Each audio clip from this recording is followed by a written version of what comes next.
So hello, everybody. Tim Nedwed here. We're starting our webinar series. Dagmar Etkin is going to speak today, and I'll introduce her in a minute. But let's give a couple minutes while the participants come into this Zoom meeting room, and then we'll get started in maybe a minute or so.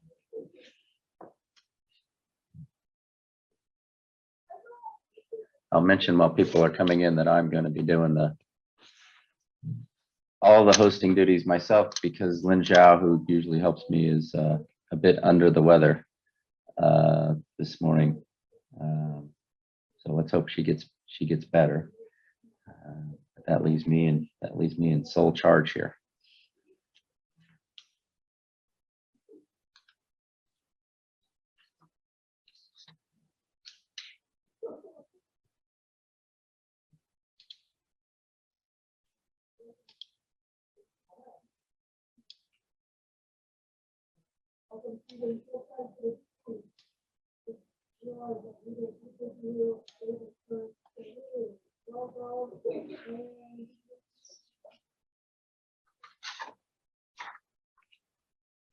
Okay, well, look, it's slowing down on the participants entering. So why don't we get started? Dagmar, you ready? All right, Yes, I am. I'm going to do a little bit of introduction so we know how we're going to operate here, and I'll introduce and then I'll introduce Dagmar. So welcome everyone. This is webinar 7, and we have Dagmar Etkin, who's going to speak on her fascinating career. Actually, I heard part of this talk already, and it's going to be very interesting. So stay tuned. I need to mention that we are recording the series right now, and we are going to put these recordings on a website that the API is maintaining, and I believe the link to those recordings, I think the previous 5 or 6 are already up, and so you can go to that link and look at the previous recording. So hopefully you can stay and listen to the entire talk and questions today, but if not, you can go to the link and see this recording within the near future. It usually takes us a few weeks to get things put together and up on board. So as we've mentioned before, what the goal of this webinar series, and we're holding it once a month, is to allow seasoned experts in the oil spill response field to pass on their knowledge. Right, I've realized during COVID lockdowns that a lot of expertise has been retiring inside ExxonMobil and inside industry. I'm not saying Dagmar's retired or is getting close to retirement, but she has a lot of experience, and it's important for us to try to take the lessons learned from those experienced individuals and pass them on to the people who are coming up in the oil spill response field. So I mentioned we're going to do we do this on a monthly basis, and it's every Tuesday, and it starts at 10 a.m. Houston time or Central time. So it's the first Tuesday of every month. We may change the June version. So if David Dickens is listening, that's conflicts with the first day of AMOP. I'll be at AMOP. We may lose people, so we may postpone the June session. Just be aware of that. But we haven't made a decision on when that. And I'll just mention that we're going to continue this webinar series. We're getting a lot of interest. A lot of people tune in to it, which is great. There's no restriction on who can attend. So if anyone who's listening knows of someone that might be interested in attending, send me or Lynn Zhao that person's email, and we'll put them on the list and send them the invite. Okay, so we're going to allow Dagmar to talk for an hour, and then we'll have 15 to 30 minutes of questions afterward. The way to ask questions is there's a Q&A button. So log your questions during the talk as they come to you, and then at the end, after Dagmar has finished speaking, I'll go through the list of questions and Dagmar will answer as many as possible in the 15 minutes to half hour that we have for that. Okay, I mentioned the recordings will be released soon. I'm going to introduce Dagmar in just a second, but I wanted to mention that we have next month's speaker. So this is April. So May's speaker we have a triumvirate of Dr. Michael Zaccardi from the University of California, Paul Kelway, who works at Oil Spill Response Limited, and our own Rich Davey, who works for ExxonMobil. They're going to provide their knowledge and expertise on wildlife response and rehab. So stay tuned for that, and Lynn will send out the invite with more details on that talk soon. So we have, I think a short bio of Dagmar's went out. So I won't go through that. Everyone can read that. So Dagmar has probably I guarantee she has the largest database of oil spill response case histories, and she does a lot of work on spill statistics, so we can understand the risks, so both the probability and consequences of oil spills worldwide. And Dagmar's done a lot of work. She has a lot of publications, and she's going to speak to that. I'll just say one more thing before I turn to Dagmar. I used to watch David Letterman back in the 80s, and whenever he'd have a guest, there'd be certain guests that you knew were his friend, and he'd say that person is a friend of the show. Well, Dagmar is a friend of the webinar series. So Dagmar, with that, I'm going to turn it over to you. Thanks. Thank you so much, Tim. I really appreciate this opportunity.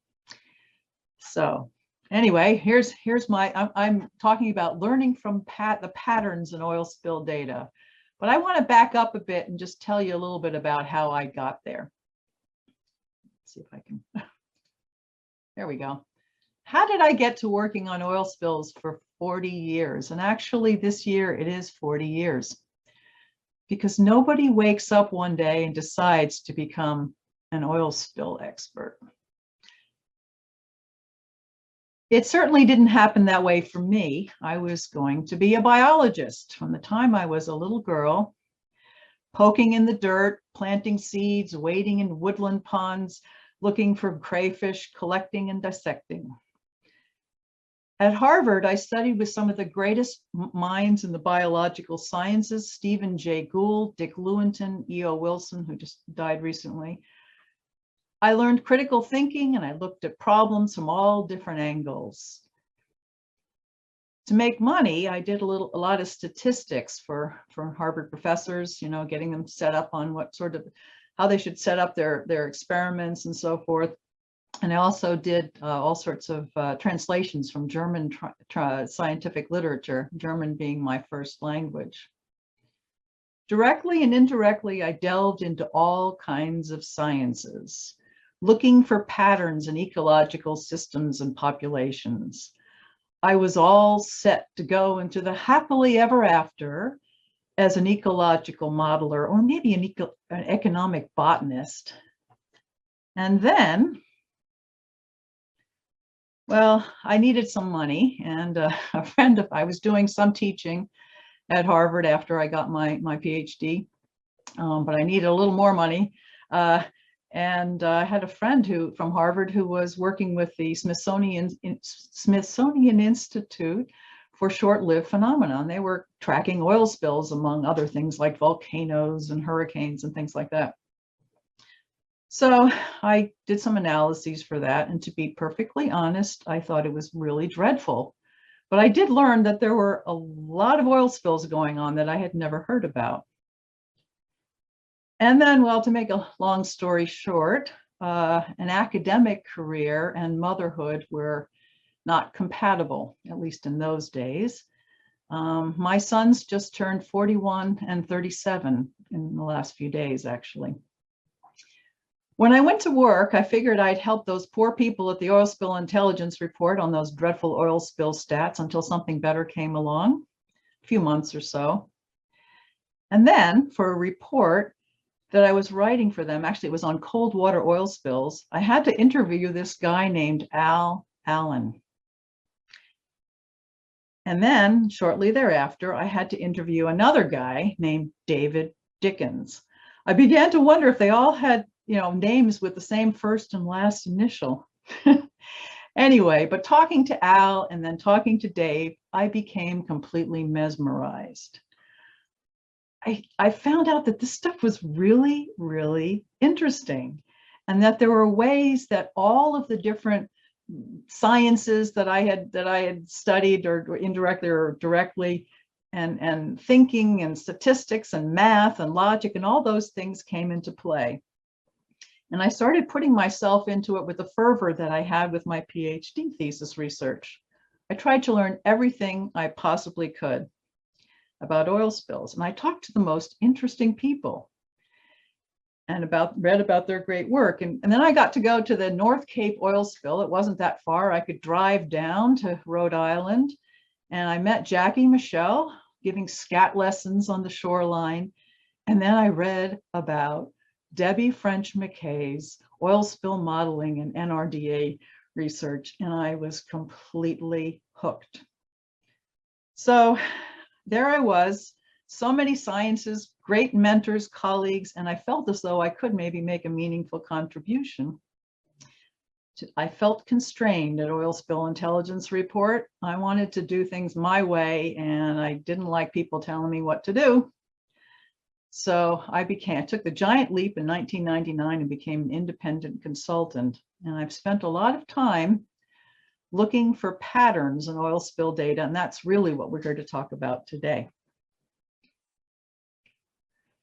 So all of this oil spill data, case studies, records, studies that people have done on the effects of spills and so forth, tell us who, what, where, when, how, and why oil spills happen.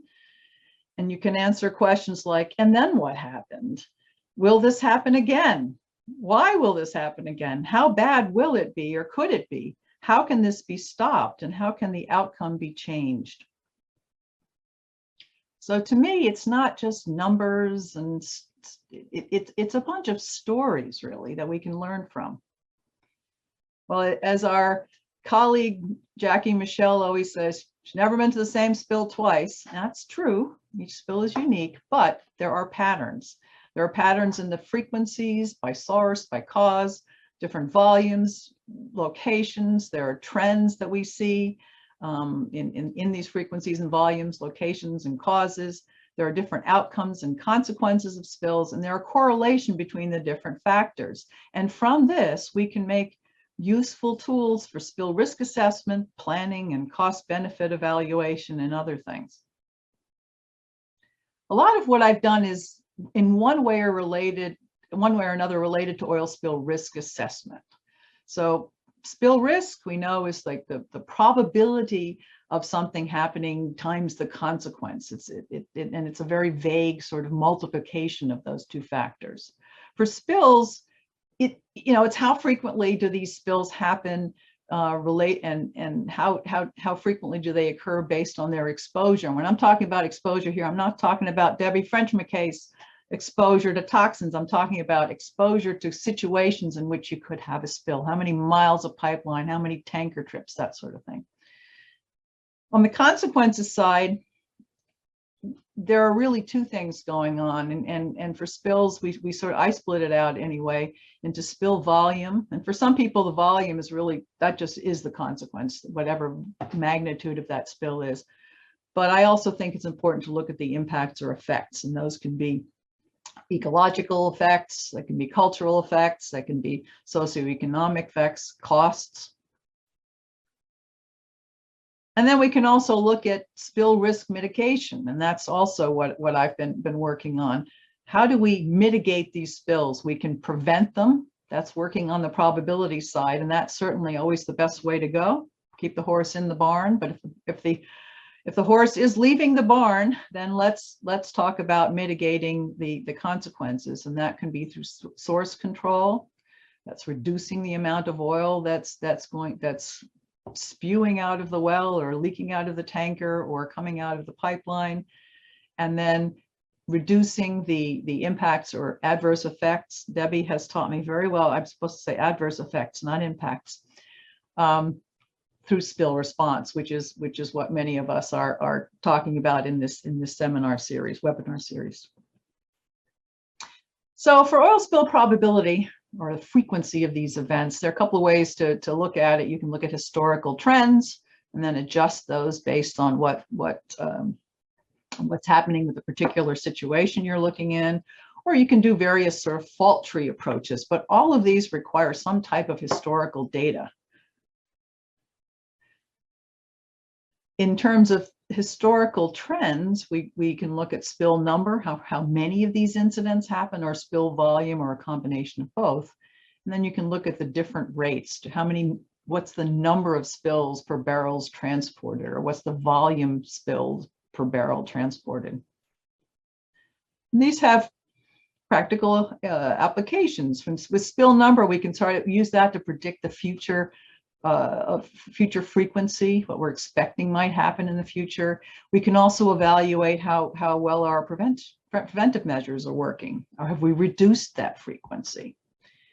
On the spill volume side, you can use that to evaluate the environmental effects, and you can also now evaluate how effective your source control measures are. You know, if you're able to cap the blowout, or shut off the pipeline, or do a better salvage operation to reduce the oil that's leaking out of the tanker. So I'm not going to bore you with numbers here. There are papers you can read, and I'll be happy, if you don't know where they are, I'll be happy to lead you to those. I'm actually writing a big paper now looking at 50 years of oil spill statistics, so some of that's going to be in here. But basically, the story's been spill frequency is down significantly, actually, despite increased transport, production, transits of tankers, and so forth. But we're also seeing that more smaller spills are being reported and recorded. In terms of volume, well, the input from the Deepwater Horizon overwhelms all other spillage. But the Deepwater Horizon is an outlier. Okay, it only represents 0.0005% of the wells since the 1980s, and the volume, that particular volume is only 0.1% of the cases of all the blowouts that have occurred. And there have only been 20 blowouts worldwide that are more than 1,000 barrels, okay, and only 3 since 2000. If you take out that outlier, the volume is down. So let's look at Deepwater Horizon as an outlier.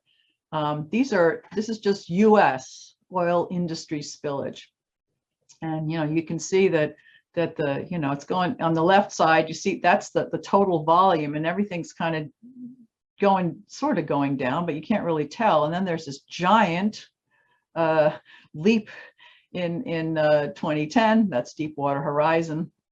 And on the right, what I did was I looked at, well, what's our average annual spillage in the US, looking at it sort of in 10-year intervals.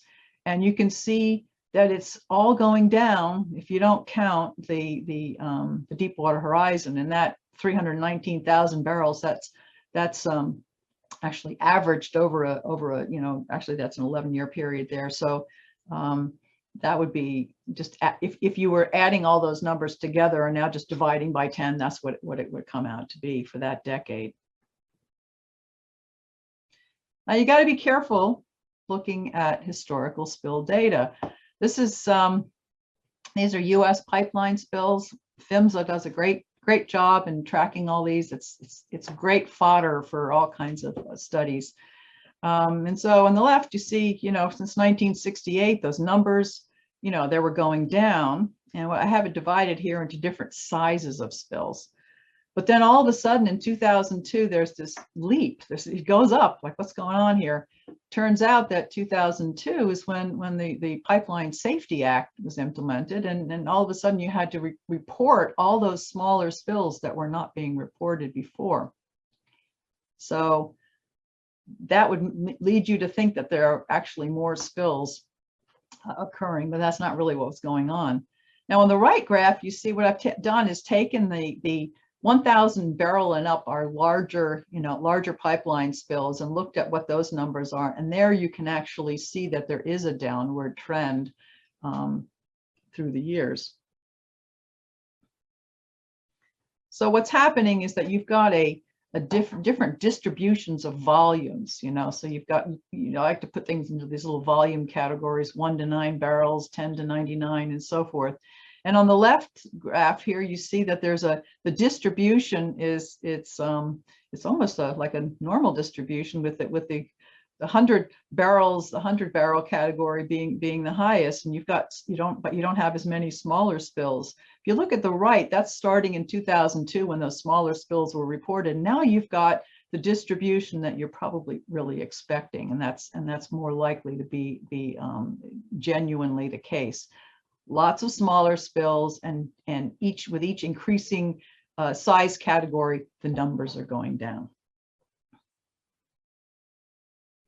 Now you can play around with this and use that to figure out, well, if the distribution that we're seeing in 2002 to 2018, if that's really, you know, representative of what should be going on, you can guess estimate what the sort of unreported spillage would be for the earlier time period on the right side. So those are sort of potentially what the unreported spills would look like.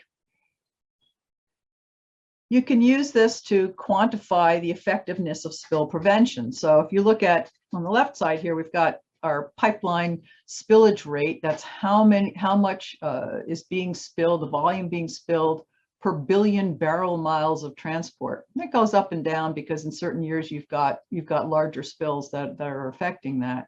But if you look at what that average spillage rate is and now apply it to the transport of spills that occur over the years, because there is a change in that, now you can sort of estimate what your averted spillage is, and that's a way to get at how good have we been at preventing spills. I did this with tanker spills. Excuse me. This is ITOP does a great job of tracking all those worldwide tanker spills, and if you look at, you know, what's the amount of oil that was spilled from tankers over the years, that's what the blue bars there, that's showing what that is. But had we been spilling at the rate we had in the 70s, we would have, based on the amount of oil that was being transported by tanker, we would have spilled all this much more oil. So we've averted a lot of tanker spillage. In predicting, you know, future spill frequency, you can look at these historical trends and say, all right, well, let's use those trends, but let's kind of adjust them based on what we think has changed over time. Let's say, well, you know, if double hulls on tankers are preventing a certain kind of spill, let's apply that here and see if we might see a reduction. Another way to look at it is a fault tree, and that's where you're looking at sort of a successive probabilities of failures. How likely is the accident? And then how likely is there to be mitigation to prevent the incident? How likely is there to be oil outflow? And how likely, you know, what's the likelihood of mitigation to reduce the oil outflow and so forth? And in both of these cases, you know, we're looking at the number of incidents, but now we have to apply those volume frequency distributions like I showed you before, because if a spill occurs, it is not necessarily going to be a deep water horizon. It's most likely going to be a much smaller spill. I've done this and I've developed models for well blowouts, tankers, pipelines, crude by rail, offshore wind farms. Yes, they actually have oil in them too, and they also present a potential for collisions and elisions with vessels that may then have spills. Looked at sunken wrecks, non-tank vessels. And here's a little bit more about these fault tree models. I mean, you've got a whole bunch of things that are happening, and if we remember from our probability, you know, when you studied probability in math, you know that if you have an and scenario, this has to happen and that has to happen. Now you multiply your probabilities. You know, the tanker has to have a grounding and the double hull needs to be breached. Both of those things need to happen.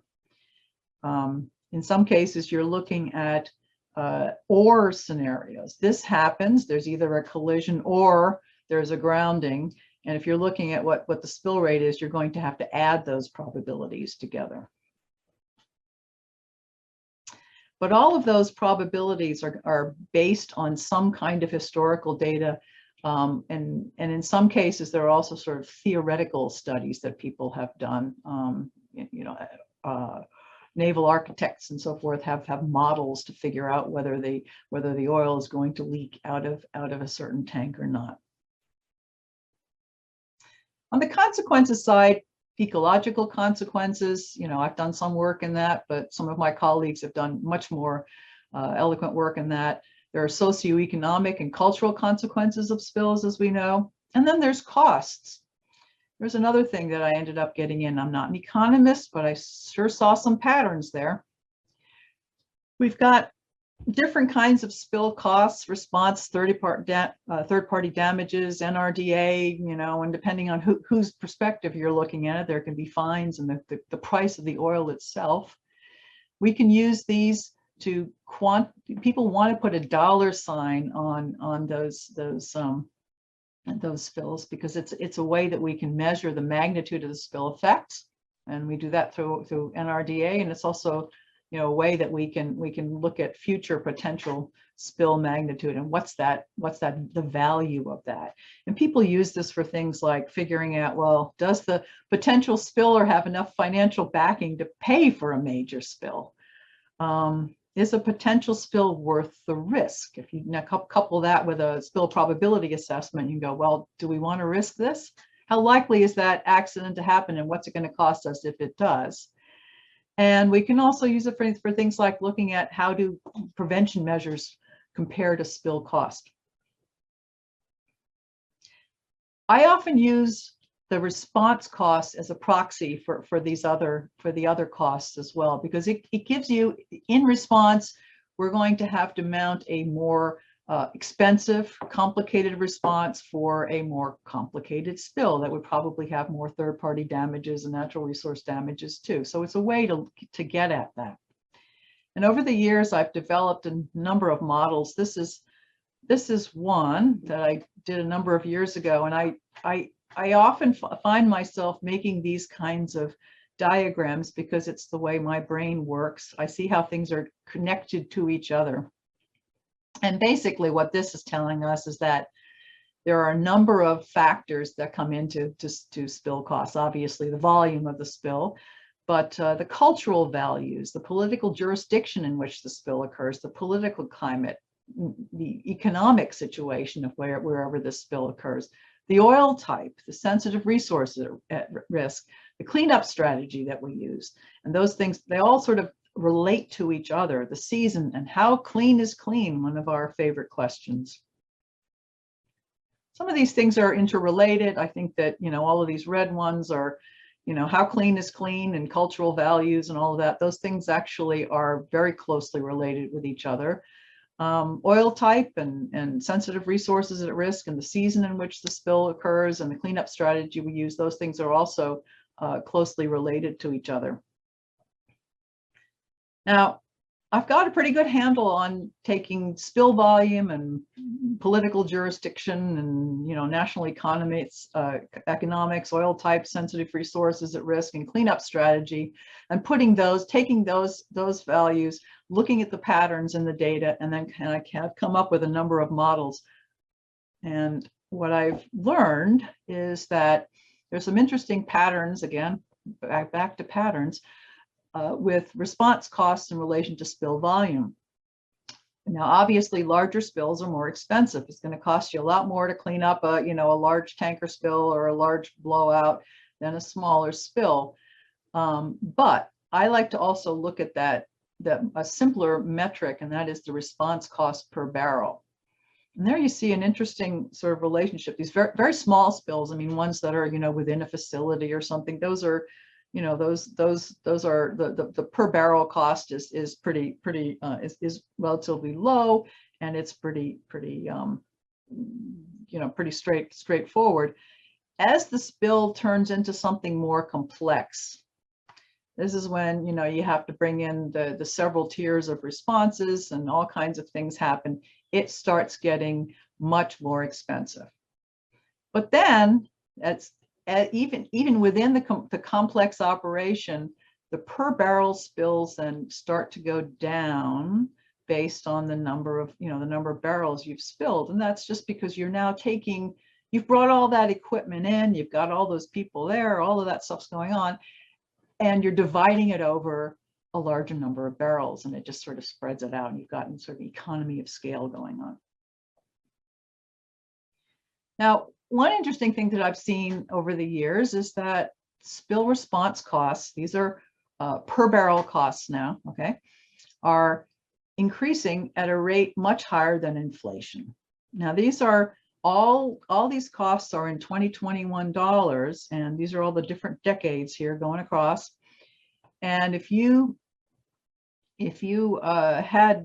the costs were sort of similar between what you had in the 1970s adjusted to 2021 dollars, these bars would all be the same height. But what's going on here is that the cost per barrel is going up, even if you adjust it for inflation. So the green bars, that's the US. The orange ones are outside the US, and then the gray is just sort of combining the two. It's the worst case is here in the US. So I call this inflation plus. It's an added, and I have to add this into my cost predictions when people want to know how much is that spill going to cost. I take this into account. The kinds of things that I've seen affecting per barrel spill response costs, those costs are increased if you have a small to moderate volume spill on a per barrel basis. Heavier, more persistent oil, harder to clean up, sticks around longer. It's going to be more expensive. Mechanical recovery increases the cost. Greater shoreline impact, proximity to sensitive resources. These are all things that you would intuitively guess, but it's borne out in the data as well. There are other things that affect those costs. A politically charged environment, occurrence after a major spill, which loops back to that politically charged environment. If there's a spiller or an RP with greater resources, the costs go up. And a higher how clean is clean standard also increases the costs, as does the perception or finding of negligence on the part of the RP. Things that decrease costs on a per barrel basis, again, are very large spill volumes, lighter, less persistent oil.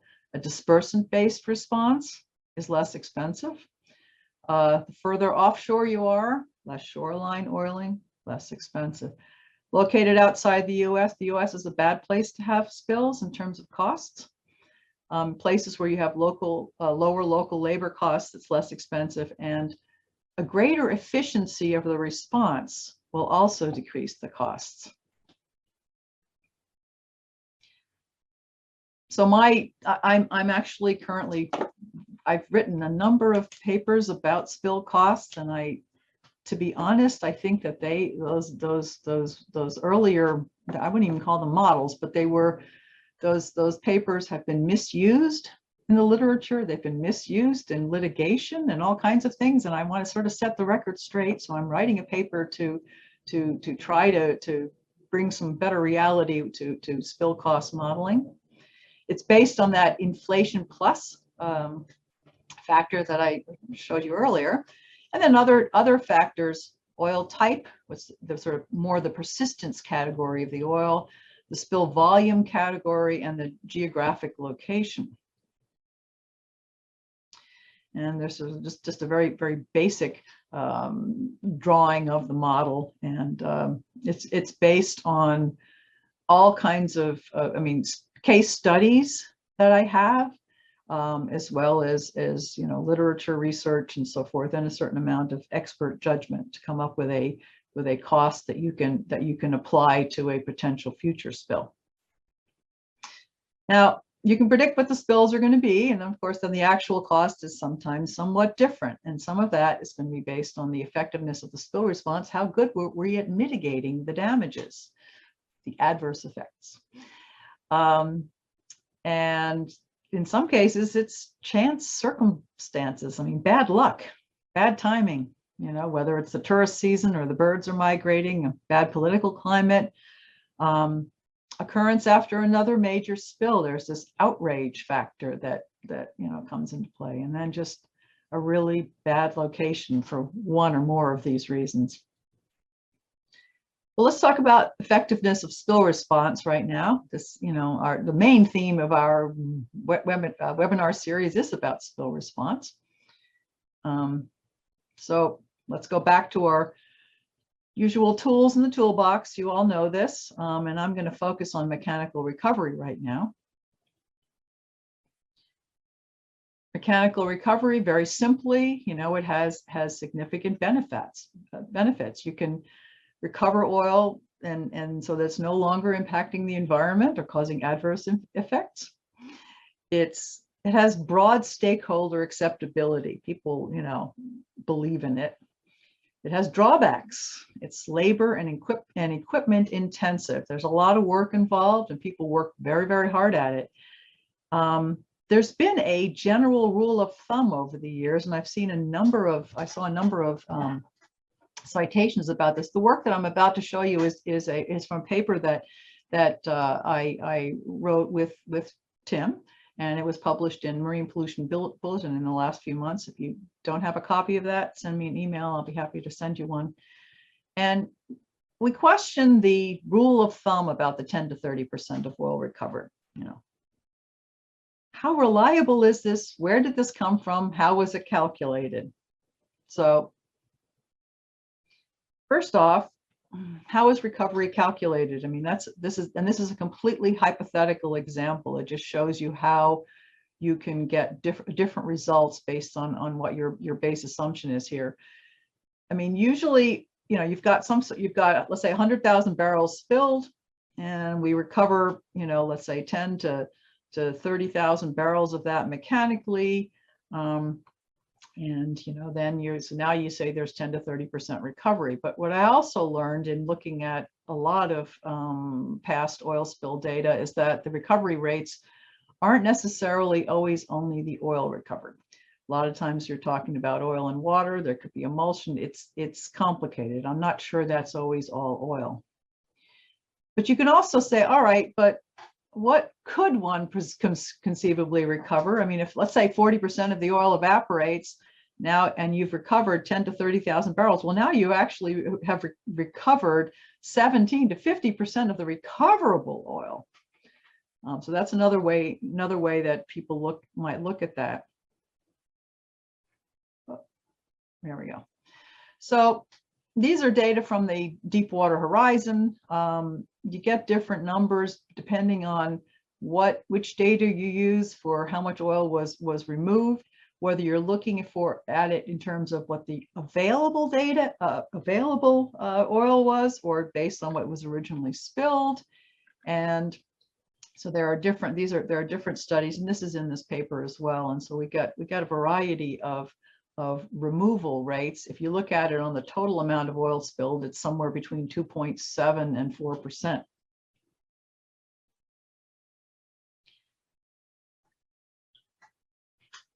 The data are based on field observations and anecdotal data. I mean, people's stories about what were recovered.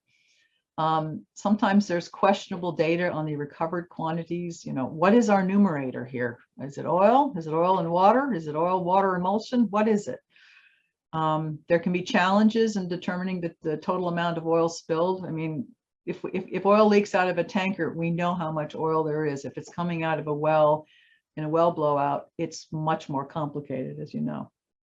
So, and we also have to consider whether our denominator here is based on the total amount of oil spilled or that recoverable oil. Most commonly, people are reporting the recovered oil as part of the overall mass balance. What happened to the oil, and so that's based on the total amount that was spilled. So in this study, we looked at, I went into my historical data and said, okay, what can I find here in terms of offshore spills, large offshore spills? So the criteria were at least 10 kilometers from shore, descriptions of response operations were available. Is there information on what the recovery operations were? And I limited to cases in which mechanical recovery was conducted, attempted, or considered. And then looked at quantified data on the volumes or percentages of recovery. And I also eliminated cases in which it was, the spill location was in a war zone, because your operations would obviously be compromised in that case. And I came up with 12 cases in which there was actual mechanical recovery, and 18 cases where mechanical recovery was considered or attempted, but where they had essentially 0% recovery. And these are the sort of recovery rates that we came up with. I mean, it's somewhere between, if you look at it based on the total amount of oil spilled, it's somewhere between 2 and 6%. And if you're basing it on recoverable oil, it's about 5.6 to 15% recovery. And there were statistically significant differences between the recovery rates and this our 10 to 30% rule of thumb. So we argue that, or I made Tim argue that there is that rule of thumb ought to be tossed aside. Are we getting better at mechanical recovery? Is that so? I looked at, well, is it just over the years, are we just getting better at it? And no, there was no significant effect of the time period. Is recovery for offshore spills, closer to shore? Are they more effective? And there was no effect of the proximity to shore. And of course, that was assuming that 10-kilometer minimum. We're not talking about near shore spills. We're talking about offshore spills. So a number of factors that limit offshore mechanical recovery, and it basically goes into 3 groups: oil properties and behavior, environmental conditions, and operational and logistical issues. In terms of oil properties and behavior, that oil spreads out and thins to 0.1 meters or less, and that reduces the encounter rate. That's going to reduce your capabilities for recovering oil. Patchiness and drifting of slicks, that also reduces that encounter rate. Viscosity and waxiness reduces skimmer efficiency depending on the oil properties, the particular type of oil in that environment. And emulsification also increases viscosity and then increases the recovered oil water volume. So these are all things that affect what your recovery rate is going to be. Environmental conditions can have a factor. High currents cause entrainment and lower boom effectiveness. High winds and sea states, in a big offshore spill, that affects boom effectiveness and operational safety for the responders. High winds are spreading the oil, again, reducing the encounter rate. In an ice and situation, ice and debris can clog skimmers or damage the boom. You can have visibility factors, fog, glare, darkness, that can also impede operations. So even if with the best intentions, these are things that you have to contend with. There can be operational and logistical issues. The offshore location relative to the equipment stockpiles and logistical support, that affects your operations. You have to keep going back and forth. If you're having to store water and separate it and you have to have offshore storage capability, or if you're moving back and forth with it because you cannot decant the oily water that you've collected, that also can create a bottleneck and reduce your overall efficiency.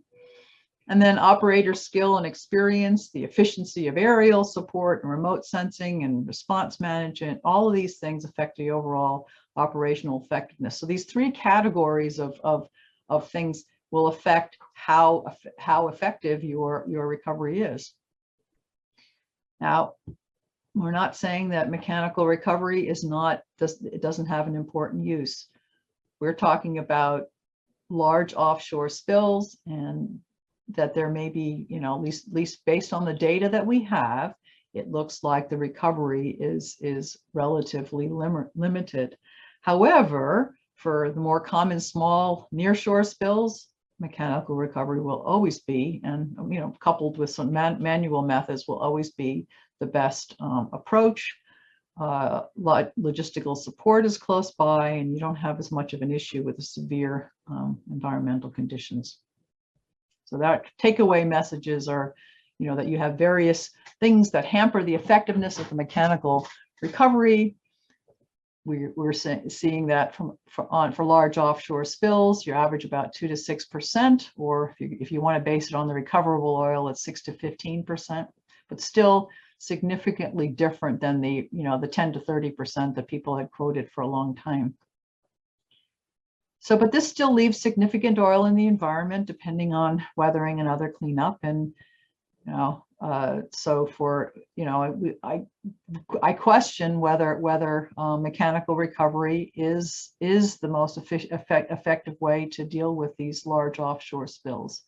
But again, mechanical recovery is still going to be the best approach for smaller nearshore spills.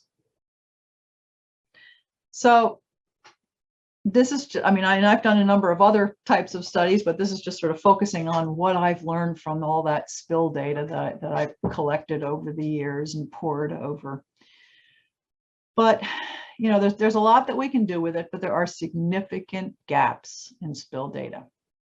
And I've worked on collecting spill data on an international basis. Most of that was before I started working on my own, because I just didn't have a staff to do all that work. But there are significant challenges.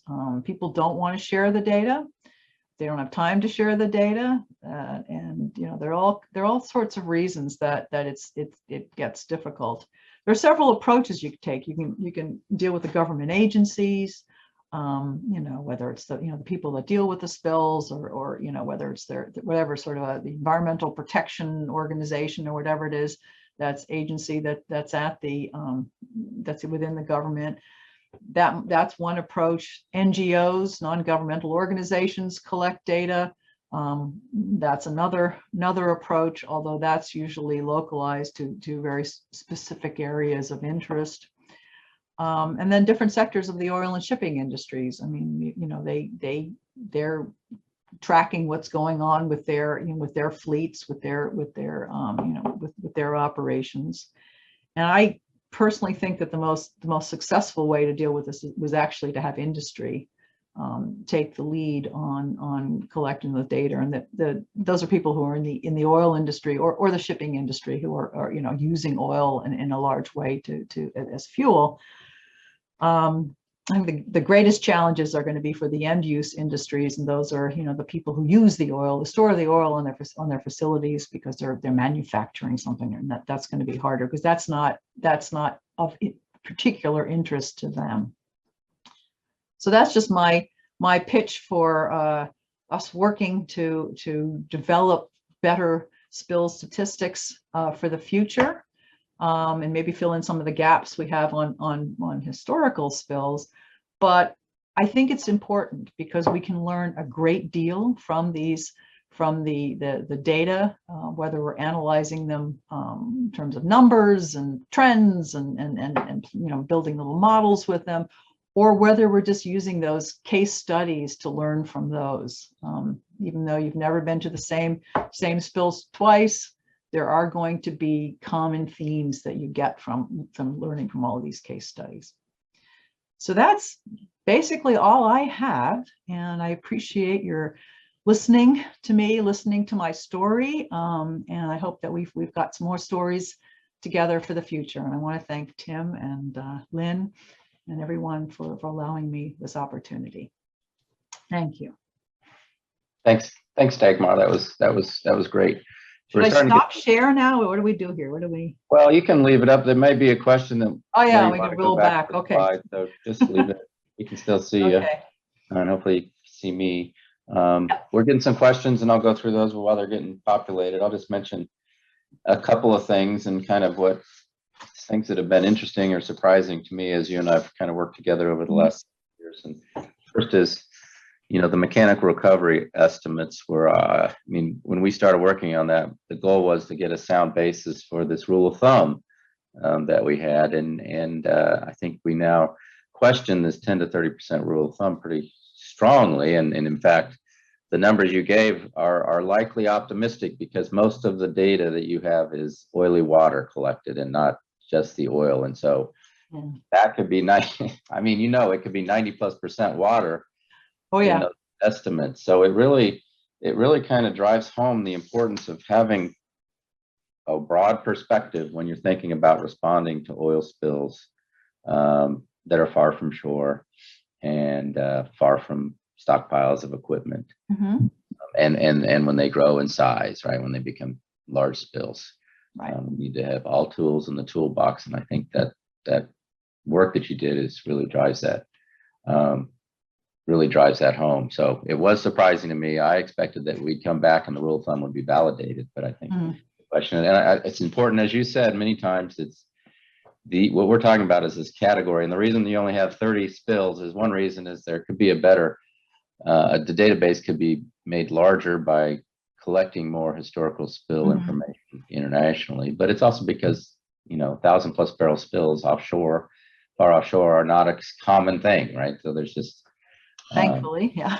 so it means, but as you said, mechanical recovery is still always going to be the most important Yeah. oil spill response tool, because 99.9 or more percent of spills are ones that are very amenable to oil, Mhm. to mechanical recovery. The other thing that I thought was you showed the graph on the cleanup costs, and it's important. I think you mentioned this, but those are just the cleanup costs. It doesn't count NERTA costs Oh, or yeah. damage assessment costs, right? It's just the cleanup costs, and that was Right. maybe one of the even more surprising was the inflation adjusted cleanup Yeah. costs. And we need to think about that, and maybe you have some ideas, but what's really driving this inflation adjust? Why isn't it a straight flat line there on top of all of those? I understand the difference between international and non-US and all. Yeah, and all there is one question about that, which I'll answer in a sec. Yeah. yeah. So, Yeah. but just that is just the cost for going out there and doing the cleanup. It doesn't count the damage assessment costs, and that inflation adjusted escalation is Right. really something, right? I didn't expect that. Yeah, I'm going to be presenting a paper at AMOP actually about looking at trends in NRDA costs Yeah. for oil spills. So Yeah, that's coming but, but I think you told me there's not a lot of NRDA up. No, done there's it. Yeah, I mean, it's recently, you especially. don't see the same patterns as with this. And then the third thing is that I hadn't seen this until you showed me your talk last week, but these spills averted estimates. And I think that's good for somebody that is in the oil industry, at least, because and people that help oversee the oil industry, because I mean, I heard that our previous CEO of ExxonMobil, he said every one of us that works for ExxonMobil is in the risk reduction business, right? And if we're not first in the risk reduction business, all other things are going to go away, right? The organization wouldn't exist. And so it's good to see that, the first day you come in the door at ExxonMobil as a new hire, operations integrity is just drilled into your head, right? Courses on it, and the importance of keeping oil in the, inside containers is everything for the upstream oil business. And so it's good to see that data is quite positive, right, on the spills averted. And I think, things would be a lot different if we weren't doing better at taking modern electronics, modern analysis tool, and then lessons learned from previous spills to improve our ability to keep oil from coming out of containers. So that's a good thing to see, actually. So you can see the questions. I'll go through these, and we'll just start going through them, and I'll go in the order that they came. That's fine. Yeah, you can see the message. Yeah, I can see them. You want me to just go? I'll just go through them then, if that's yeah, okay. if you want to go through them. Yeah. Make sure you read them out and. That's right. I'm going to give a wave to my esteemed colleague Deborah Schultz. Thank you. We've done. I have to say that one of the things that has really bothered me over the last two years of COVID is I mean, I haven't been able to see some of my family members and so forth. It's been difficult, but I've also missed my oil spill family, and times that we would get together at various conferences and so forth just to catch up on things and brainstorm and learn from each other. I really miss that a lot. So I appreciate this forum as one of the ways to keep in touch with folks. Patrick Wong asked, why is the spill cost per barrel much lower outside of the US? Well, there's a couple of things going on here. Good question, and you're right. The costs are lower. Some of it has to, and these are, you know, of course, this is the US, and I've averaged all the rest of the world together. It breaks down differently based on different countries and so forth. The costs are lower, I think, in the US, just in terms of the response.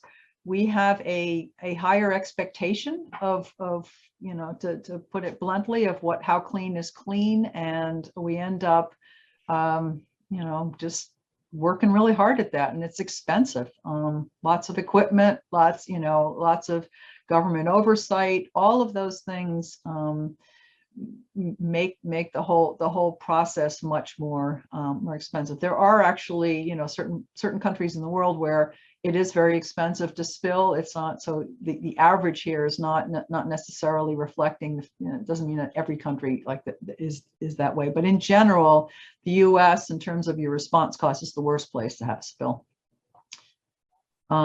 Can I list the significant gaps in spill data from past studies on these spills? Okay, here's what's going on. First off, responsible parties, spillers, you know, are always a little more than a little reluctant to release information about their incidents, and that's because there's litigation going on. There's all kinds of things, and a lot, you know, people are, if I can be blunt, are afraid of people pointing fingers and so forth. So there's a lot of proprietary data that you don't necessarily get hold of. I've had a lot of access to spill cost data because I actually work on a lot of litigation cases where I actually get these data. But people don't, but I can't just put that out there, obviously, because I have non-disclosure agreements too. And so you can kind of hide that in between, you know, without referring to specific spills, and you can put those you know, those data into your little calculations, but you can't necessarily reveal which particular spills had which particular costs. I wish that we could be more, in terms of costs, I wish we could be more open about those things, but even in terms of the actual spills, people are not reporting. Government agencies, either, you know, worldwide, don't have the time, the resources to be tracking all of these things, or to be reporting them to, you know, somebody like me. When I was working with Oil Spill Intelligence Report, I think they sort of thought this was, you know, that there was some sort of authority here, and they were a little bit more willing to give those data up than they are now.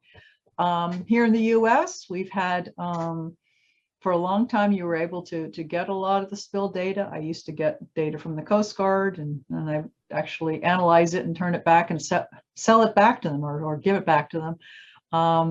But a lot of that has been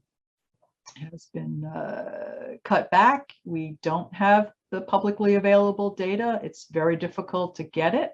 So it's hard to work with. Some nations, Canada puts all of its data up there, and if you know what, you know, that sometimes it's hard to analyze it because you have to know what you're looking for. But it's, you know, it takes a lot of work. Even when you finally do get the data, you know, from the Coast Guard or whoever, there's a lot of cleaning up that needs to be done in the data itself.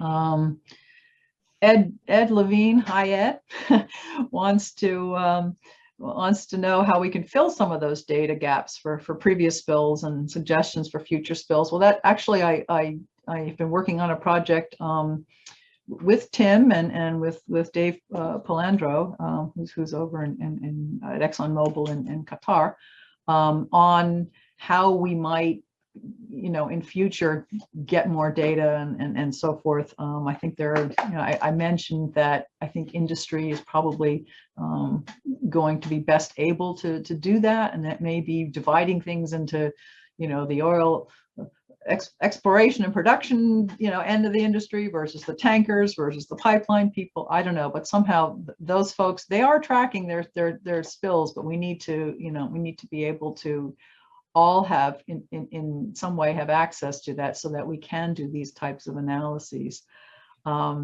So getting some of that stuff out there revealed is what we need to do, and we need to think about how we want to continue tracking spills into the future. spills have gone down. There aren't as many, cases out there, but there's a lot. If we can track, like for example, in the PHMSA data, the pipeline data, there's very specific information about how the pipeline spill occurred. What was the cause of it? How old was the pipeline? And all kinds of things. And the more that sort of data is that we have, the information about each individual incident, it gives us more power to look at trends and try to analyze what's really going on here. How can we, where should we be putting our prevention, bucks or something like that. And hi, Gina. Gina Coelho from Bessie. In regards to spill data needs, any concerns with industry underreporting spill amounts and overreporting spill recovery amounts? Very good question. And I think that is one of the issues that people would have is, you think that a government agency is they're going to be honest, or an NGO, they're going to be honest and give you the real facts. Whereas industry is going to try to hide it or minimize the amount of oil that was spilled, or I don't know. I mean, I don't really know what to say about that. I mean, I think that, Tim, maybe you're better able to address that. I'm sort of coming from the outside here, but it seems to me that, I always think that honesty and getting the real data there is beneficial to everyone, because industry also would have an interest in understanding the trends and trying to figure out where it, what it should be doing. Any thoughts on that, Tim? Well, I think it's always something, right? Everybody comes at everything with a bias, and it sways their ability to report this kind of information. I think, boy, if it's underreporting, industry is pretty crummy. They are over-reporting, because we know that these data sets on the recovery amount is oily water, right? How much of that is water? So they're reporting, but even with that, it looks bad, right? The fraction recovered from mechanical recovery for this category that we analyzed is extremely low, and you're not doing much, in my opinion, you're not doing much different than letting Mother Nature decide what's going to happen. I was in terms of they were talking about under-reporting spill amounts and then over-reporting spill recovery. I was certainly looking at the historical data that we analyzed for that mechanical recovery study. I was certainly giving them the benefit of the doubt. You told me you recovered, X barrels. Oh, okay, but it has to sort of be with a little asterisk there, that, well, but that might not be all oil, and maybe a good significant part of water. So even so, the numbers came out as they did. So I don't think there's been a lot of effort to overestimate the amount recovered, other than we do a better job of determining what fraction is oil and what fraction is water. The other thing I'd say, though, is the database that is primarily U.S. spills that we have for this, and I would say that there is a lot of scrutiny over those numbers, right? And so underreporting amounts is, you may not get very far with that, because you're not just relying on the responsible party to say, here's the number, right? That's not get a lot of scrutiny and a lot of quality control on it. So I'm not so sure. Internationally is a different, spills internationally is a different story, and that may have more different sets of challenges, and the biases are easier to be maintained. Gerald Graham asks, how do we dispel the notion that spills rarely happen? Here in British Columbia, for instance, on average, 4,000 marine oil spills are reported to the Coast Guard each year. I certainly have. I've worked with Transport Canada and Canadian Coast Guard, Environment Canada on tracking oil spills for a good while, and I'm aware that there are a lot of spills. I think one of the things that I learned back in the when I first started on spills is like, wow.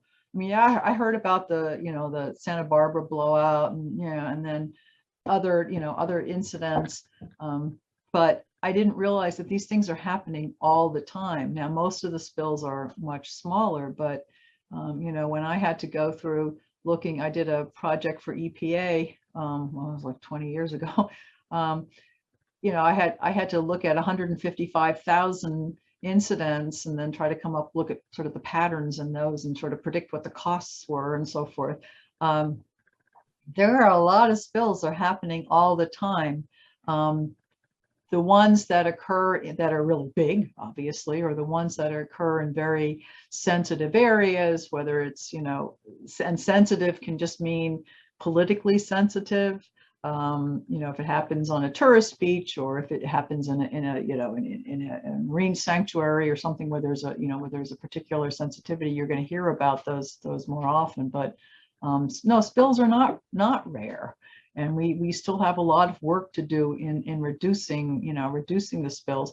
There has been a significant reduction in the spills, but that doesn't mean that it's not still a problem. Jim Peschel, he says, currently the state of Washington is enacting new escort rules for barges to reduce oil spills in the Salish Sea. The review of spill data in Washington state has shown very few, i.e. 0 incidents in both quantity and volume of spills. Reduction likely due to prevention methods like double hulls, vessel traffic service oversight, U.S. Coast Guard, and state inspection. Well, shout out to my friends in Washington state. I've actually done work for Washington Department of Ecology for a good 20-something years. And worked on one of the first tug escort studies out there, and have done all sorts of work on looking at risks of spills in the Salish Sea, Puget Sound, and we had a workshop. I ran a workshop a few years ago where we had people from the Washington State, and we had people from, you know, folks from Canada, as well as from 23 tribal nations and First Nations, talking about ways that we can prevent spills, especially from tankers going through the Salish Sea. And there's been a lot of progress there. And yes, vessel traffic service oversight is really important. Inspections and the quality of the vessels. Double hulls is an interesting one. I think a lot of, you know, people say, oh, we've reduced spills, it's all because of the double hulls. Well, double hulls really only help in certain kinds of incidents. You know, so there, you know, you can, if you have a hard collision or a hard grounding, it reduces the likelihood that oil is going to you know, escape from the tanker. But it's not the only reason that we have tanker spills. So it has had some effect. But yeah, we've been very effective. And Jim, you may look back on, in 2001, I did wrote a paper with John Neal, who was with Ecology at the time. He's retired, and we looked at spill rates at that time. So that's 2001. We were looking at whether regulations in Washington state were effective in reducing tanker spills and vessel spills. So, and we did actually find that there was significant difference between Washington state and other large ports in the U.S. You know, Dagmar, I always, we've talked about this before, but I always think of, like, I just bought a car for my 16-year-old son, and that car knows where it is all the time, and it knows what's around it all the time. It'll park itself. It will tell him it will hit the brakes if he is going to have a front end collision, right? And it'll hit the brakes if he's going to run into something behind him, right? That's the electronics that are cheap enough to be put into a car that's cost, you know, low cost, as a cost that I can afford, right? It's not a, you know, a multi-$100 million tanker. But those, you know, the GPS coordinate system, every vessel knows where it is, and it should know where every other vessel is almost on the entire planet at every moment, right? There's systems that allow that to happen, and it knows where hazards are, and it knows where it is in relation to hazards, right? It doesn't necessarily need the pilot to be on the, you know, on the deck, on the bridge guiding it, although they are. But those kinds of advances in technology, in addition to the other things you mentioned, I think has to be a key component of why tanker incidents are Oh yeah, I mean we've rare, seen. right? I've done a lot of vessel traffic studies, and so one of those fault tree sort of things is like looking at how likely are we. We want to ultimately know how likely is a spill to happen, but first we have to go back. How likely are you to have the accident that may or the error that may lead to the spill? And in that I've had to look at a lot of vessel casualty studies and rates of, and I've actually spent time on the bridges of vessels looking, just sort of, I just want to see what they're doing. What are they? Yeah. What kind of information do they have? And it's actually pretty amazing. And we have reduced accidents significantly with a lot of that technology. Yeah, and I'll just add this really quickly. My daughter, I bought her the same kind of car that has all this collision avoidance stuff, right? It'll hit the brakes if she's not paying attention. It will keep her from going into a lane if there's a car in the lane. At least it'll give her an alarm. And I bought that car for her when she turned 16, which was 4 years ago. None of her friends had cars that had the capability on it. Every one of them, luckily, didn't have serious accidents, but they all had accidents. They all had fender benders. They all ran into things. Every one of her friends had them. And I'm like, I told her once, I go, gosh, your friends are not very good drivers, and you are a good driver. And she said, Dad, it's not because I'm a good driver. It's because that car has kept her out of accidents. Wow. And we paid more money for that car, but I don't, that's money money well spent. So anyone who has, because I was a teenager, and when I was 16, I had two very terrible, bad accidents. Luckily, I wasn't hurt. But I know what a teenage boy is like when you put them behind the wheel of a car. And so these modern technologies that are available to tankers and other ships, but even available in cars that you can buy nowadays, are worth every extra penny that you have to pay for the car. Ken Lee asks, hi Ken, do you foresee any technological advances in the near future increasing efficiency and reducing costs? I'm assuming of response. Well, I know dispersants bring down the costs. In terms of, are we talking about increased efficiency of mechanical recovery, or I suppose.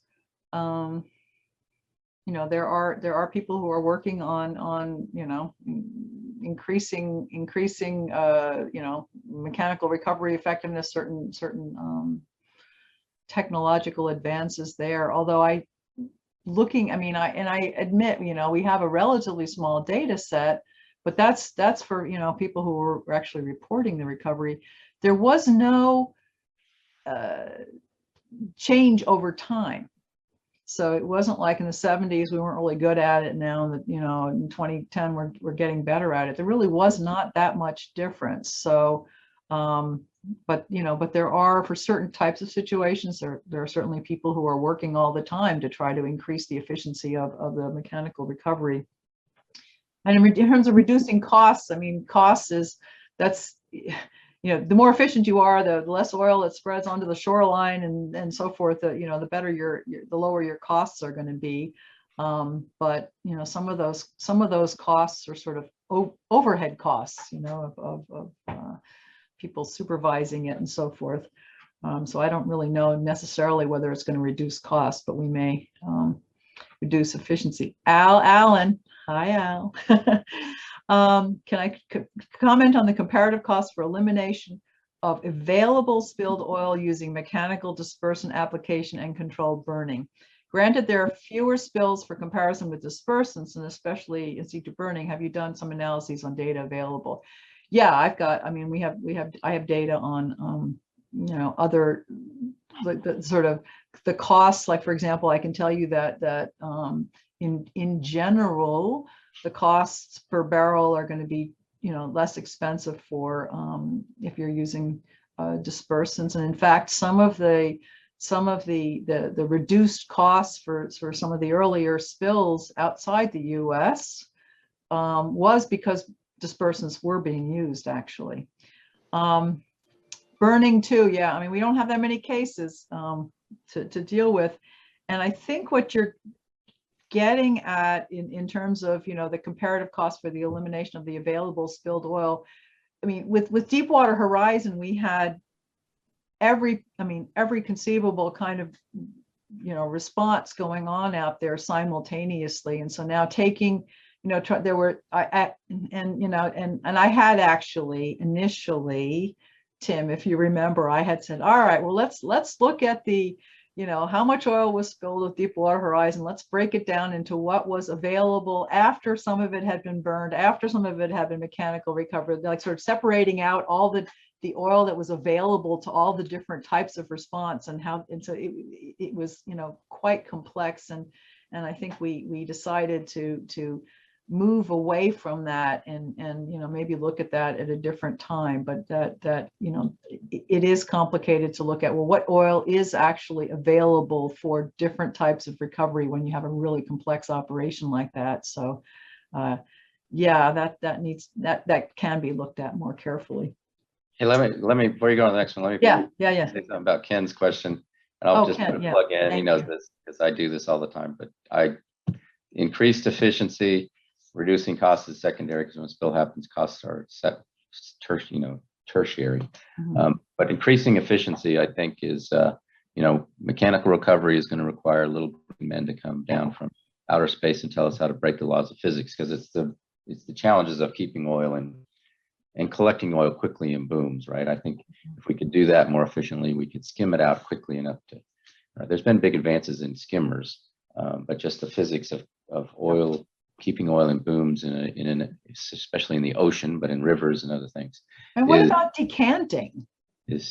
Decanting is, advances in decanting, but I would say that's not the rate limiting challenge. And advances like the Bessie burner is an important tool, and the use of something that eliminates the logistical challenges and frees up vessels that would be used, ferrying oily water back and forth from shore is something like the Bessie burner is an important advance, and there needs to be an advocacy effort to make that an option, right? And that eliminates the oil at or near the source is one thing. But what I was going to mention in addition to that, so there are some things where I think mechanical recovery can be improved, and the Bessie burner is one thing to reduce the downstream logistics, and then where the waste oil goes and all of the fate of it. But for increasing efficiency, the one thing I'll plug, and I try to do this as much as possible because I think everyone should know about it, but it's using herders and burning the oil. In situ burning has only been used one time offshore as an operational oil spill tool, and that's during the Deepwater Horizon. And it's because of the nature of that spill, the oil coming up every day, and its ability to marshal all these resources to do it and get the expert out there like Al Allen to oversee it and make it even more efficient. But that's only one operational. There's only one data point for an offshore oil spill that uses in situ burning.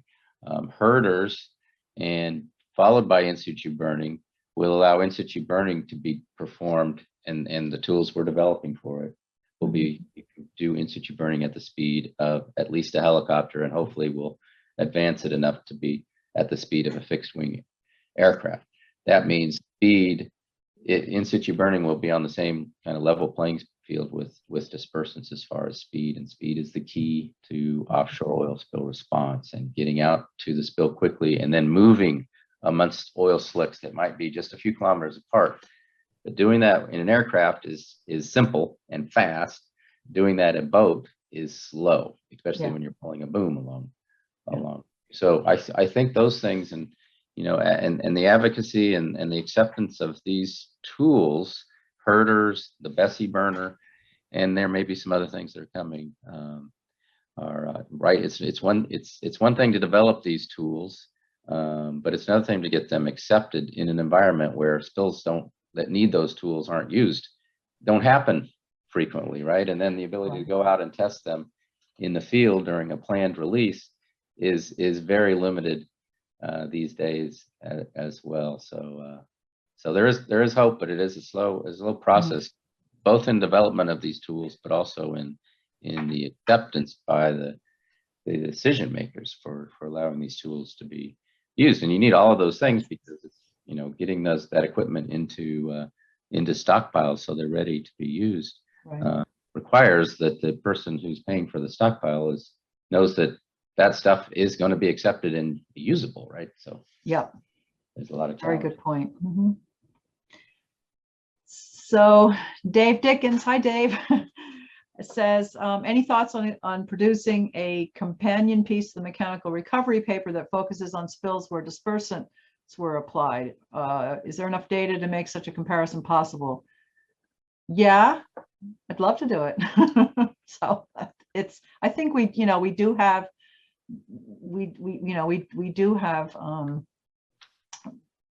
probably enough data to do that. I mean, I certainly, in terms of costs, it was even a number of years ago, looked at the costs sort of per barrel for dispersants versus mechanical recovery and so forth. But and since then we have a lot more data to work with. So that would be an interesting comparison.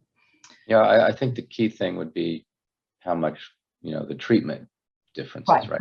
If you consider recovering the barrel of oil, treating, how much more efficient can we be treating oil with other response options besides? Right. That would be, let's put that on our chalkboard. Okay, sounds good.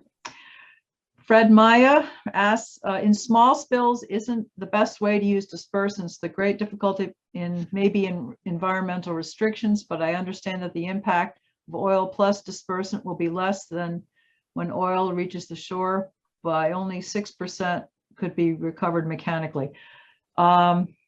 So it's small spills, you mean like a small spill offshore, or are we talking about small spills? I mean, certainly, a smaller spill offshore, if I would think if it's logistically possible to treat it with dispersants, yeah, I think that would be more effective than trying to recover it mechanically. But I don't know whether we're talking here about near shore use or inland waterway use of dispersants. I think dispersants for small spills is always going to be a challenge. There may be specific scenarios, right, where you're near some sensitive habitat that is going to have damage from a spill of oil, from an oil slick coming up. The tropic study is an important one. I think we're going to have a talk on the tropic study in a few months by Tony Knapp. But the tropic study is an example of a small spill going into a mangrove and causing, it's immediate damage when an oil slick covers covers the roots of the mangroves, and they're done, right? And they lose their ability to maintain the sediment in place, and that starts affecting even the part of the environment you thought you were protecting by not applying dispersants, right? The increased sediment load changes the clarity of the water, and the corals that are just offshore don't like that. And so that's a specific, there could be case by case spills where dispersants could be, but I think in general, dispersants are always going to be challenged for small spills because just the impacts from small spills, right? Mother Nature is able to deal with oil in the environment.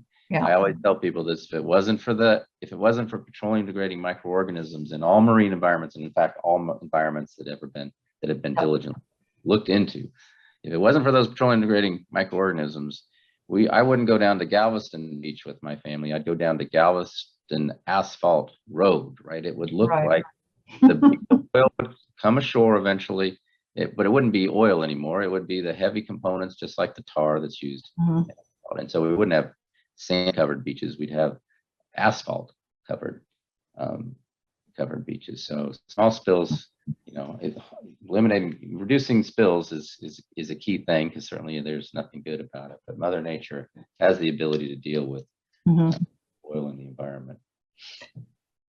Yeah, Dave Dickens also asked whether in situ burning one could do a sort of analysis of that. We just don't have that many cases, but yeah, in terms of efficiency and so forth, we can certainly look at that. Jim Pichel, the lack of data in Washington, they've cherry-picked international spills to justify the need for enacting new rules. No one wants a spill, but it's expensive to enact additional preventive steps when the denominator is already zero over the past 20 plus years. Wow, this actually hits home. I did it when I was doing a environmental impact analysis. I think this was on the Gateway Pacific terminal in Puget Sound there in Salish Sea. You know, we had to look at sort of predict what was the likelihood of accidents and all. I was working with Gloston engineering, and we were looking at how likely are there to be, you know, spills in different locations and different accidents and so forth. And looking at historical data, well, there hadn't been any, or, you know, it's just so then we had to, you know, decide, well, do you just sort of assume that there's one or zero or what? It's a complicated statistical problem, and it, you know, each one of those accidents maybe in that case are kind of outlier events, just like, you know, the Deepwater Horizon. It's something that's happening, you know, I don't know, on a like, you know, 100-year scale or something like that. And we're now looking at a smaller scale. And if it just happens to happen during that time period, then, you know, you've had bad luck. But if you're looking at any of the other points during that 100 years, it's not going to happen. It's actually a complicated statistical nightmare sometimes in trying to figure out how to fit that in. But you know, people are always, you know, do you want to prepare? Do we need to prepare for another you know, major blowout like Deepwater Horizon? Is it likely to happen again in the next few years? Should we be preparing for it? Sometimes you have to think about, you know, whether on the consequence side, if the consequences would be so bad that you want to do what you can to prevent that very unlikely but high consequence event from happening. That's another consideration that comes into play in the risk assessment. Oh, Alan Mearns. Hello, Alan. Dagmar, we're getting close to. Yeah, we get. Oh, sorry. Yeah, we gotta let people go. I think it might be.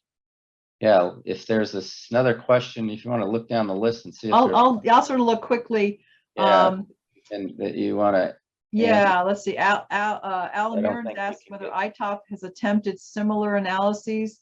ITOP tracks tanker spills, and they put out their annual stats on that. They will not share their database, but they will tell you how many tanker spills there were, and they actually also track non-tank vessels, but they do not release those data. That's just for their internal use. I don't. And in terms of, I'm not sure if he's looking at spill stats, talking about statistics or trends, or whether he's talking about costs. ITOP, yeah, there are some papers if you look back, some of the ITOP papers on spill costs, because they work closely with IOPC fund. I see Al is correcting me, but I'm going to recorrect Al. What I said is Deepwater Horizon was the only time in situ burning has been an operational oil spill response option. I know about the Prince William Sound, yeah, EWS spill, and that was a test. You know, one burned. It wasn't an operational tool during that spill. Deepwater Horizon is the only spill where it was an operational tool. Yeah. So if you see when we're getting close to the end. Yeah, Ed Levine's just reminding everybody that the National Academy of Sciences Oil in the Sea 4 report. I'm on the committee with that. That'll be coming out sometime this summer. Something to look forward to. Looking at spill trends and looking at you know, some of the latest research on oil spill effects. I'm willing to keep going, Dagmar. We still have 50 people if you want to just go down the list. And okay, all right. The resource document, number of spills, types of public. Okay, I'm not sure. Oh, there, yeah. Oil Spill Task Force. Yeah, I'm familiar with their work. One of the people often say, "Oh, here's a report or something," and the problem with that is that if it's aggregated data, if they're aggregate, you know, like here are the number of spills or here's the volume or something like that. If I can't break it down, it's harder to look at trends. So if I don't know what, if I like to look at individual incidents, because then I can break it out the way I want to in terms of what I'm specifically looking at, rather than, here's the number of incidents. And when people talk about the number of incidents, they're often talking about spills of different volumes and have different thresholds, and we have to be really careful in combining different aggregated studies.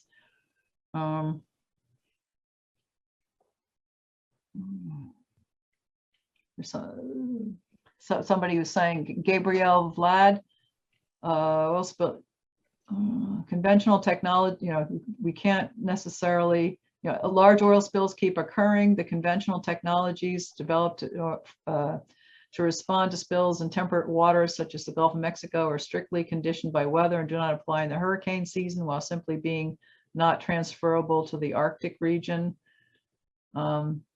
Yeah, the Arctic presents, a lot of its own challenges. I'm wondering whether David Dickens is going to talk about that in, in a couple of months.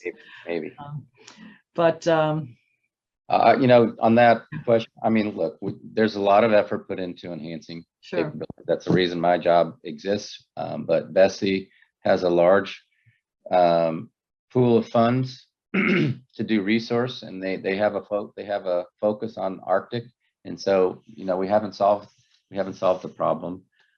Hurricanes, I'm not sure if we need equipment that allows us to do oil spill response in hurricanes, for example, because a hurricane is going to cause almost all oils to completely disperse. There's so much mixing energy that oil slicks will not be on the water surface after a hurricane. So there's not much that you could do other than keep the spill from happening in the first place. But I have a job, and my job is to enhance capabilities for oil spill response, and we think about all the challenges that are listed there. Tom Coolbaugh is saying, working at OMSET, regularly see attempts to increase mechanical recovery, with groove and fuzzy skimmers and all sorts of things. So there have been, certainly some changes there, and if you keep up with the reports of the testing that they're doing there, you might see some technological changes. For smaller spills under 7 tons, it would make sense to have containment assets on board, like portable fire extinguishers, but for oil spills, not to replace OSROs, but deploy containment when safe for OSRO. I mean, I believe vessels generally have equipment for smaller spills. I don't know. I mean, certainly anything that's like on the vessel itself, they have, Well, I think that question is exactly what we ask you to help us determine, right? Right. We do risk assessments to understand there's, it's not just, put equipment out on the bow of a tanker and you got the risk reduced, right? Is it justified in the first place? I mean, the data shows that tankers aren't spilling. And what would, assets on board the tanker, what would that do in the first place? But it's not a zero risk, right? If you put assets on a tanker, you got to train the crew to use those assets. And just the fact of, there's just the risk of that kind of thing, deploying equipment into the sea to put containment out for people whose day job is steering a tanker. That may, because of the type of information we get from somebody like Dagmar, the risk and the risk reduction from putting that kind of equipment on every asset. So we do use her analysis to decide where the equipment should be stockpiled, right? Obviously, where the risk is the highest, where the probabilities and times of consequences is high enough. And so putting it everywhere, might make sense in some analysis, but the risk of having equipment everywhere is that it has to be maintained, and deployed, and drilled, and tested, and trained, and those things cause their own risk. Putting people on the water to deploy boom is not a zero risk operation. So Exactly. And then at some point there's, well, what benefit are you going to have? I mean, people have said, oh, if you have booms all along the shoreline, well, you're not going to have any, shoreline oiling, but, is that really the best way for you to be, place to be putting your resources? And you're right there. I mean, spill response is it's dangerous. I mean, people, it's dangerous, but in fact, the crew of those vessels should probably put their effort into stopping the oil from coming out of the vessel in the first place, or ensuring that the vessel is not going to continue to go into the rocks or whatever is causing the incidents, and telling them they need to also go out and respond to what's on the water may not be the way to reduce risk. So all those kind of things go into decisions about where to place equipment stockpiles. Exactly. I mean, I always advocate for stepping back and looking at the whole picture. What are all the different moving parts here, and where can you focus your attention? And you're right. I mean, certainly keeping the oil in the container is the first focus that we should have. And so, I'm not sure whether having booms and skimmers or small skimming or pumping devices on the vessel is gonna better to prevent the spill in the first place. The Alicolectrex recorrection. I don't think of a one burn as the operational burn. It was a great thing, and I don't discount it, but I think that's what Al talked to me about the first time I interviewed him, was that experience. So we did talk about in situ burning. That was actually our first on what we define operate. I think we have a different understanding of operational. Yeah. Greg McCown from OSPR. I think the best way to increase efficiency and reduce overall response costs is to compress the response time. Automatic leak spill detection systems and automatic shutdown systems allow responders to get whatever tools are appropriate to the spill when they think they can do the most good. There is growth in these technologies, I think. I mean, getting there faster is, that's always that, in any way that you can, detect the spill happening, get your spill, stop the oil from spilling, reduce your, do your source control, and then get there and respond more quickly. I mean, you become less and less and less and less efficient over time, and you're spending more and more and more money and more resources. So if you can do it quickly, that would be the best way to go. And I'll just tell you, inside ExxonMobil, I'm sure all of industry, but leak detection, pipeline leak detection, there's whole teams looking at how to do that. One of the challenges there is false positives, right, and the issues related to false positives. But there is work to enhance those tools, and I think there's been a big advances in deployment of tools to do those kind of things. We're looking at tools to do remote detection with a remotely operated vehicle that can get eyes out on oil spills way offshore or wherever fast, and so decisions can be made about what how to do tactical and strategic response as well. So there is, I think there's a lot of advances that have happened in a lot of areas, right? And just the growth of the ability to know where a tanker is with GPS and all the other electronic systems on there to avoid collisions, and advances in the capability to do leak detection and then remote sensing.